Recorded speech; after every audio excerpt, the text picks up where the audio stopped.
দেখেন তো এই ম্যাথটা করা যায় কিনা।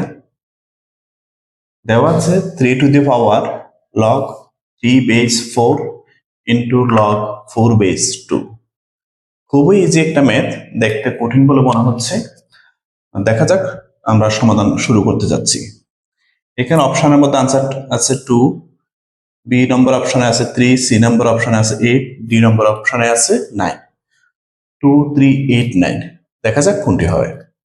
আমরা একটা সূত্র জানি, log a base b into log b base যখন সি হয়, তখন আমরা এই বি এবং বি বাদ দিয়ে log a base c easily লিখতে পারি।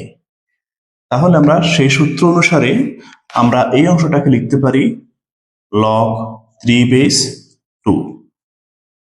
ঠিক আছে, তাহলে আমরা এটাকে পুরো অংশটাকে লিখবো 3 ইন্টু লগ 3 বেস 2।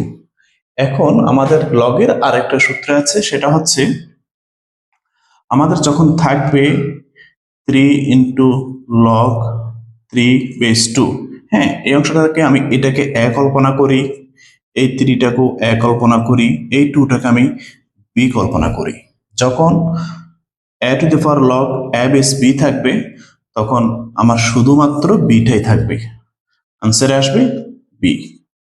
সেই সূত্র অনুসারে তাহলে আমি এই ম্যাথটাকে আবার নতুন করে লিখছি 3 two the power log 3 base 4 into log 4 base 2.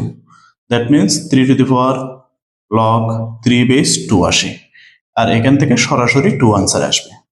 Answer হচ্ছে 2। আশা করছি বুঝতে পেরেছেন।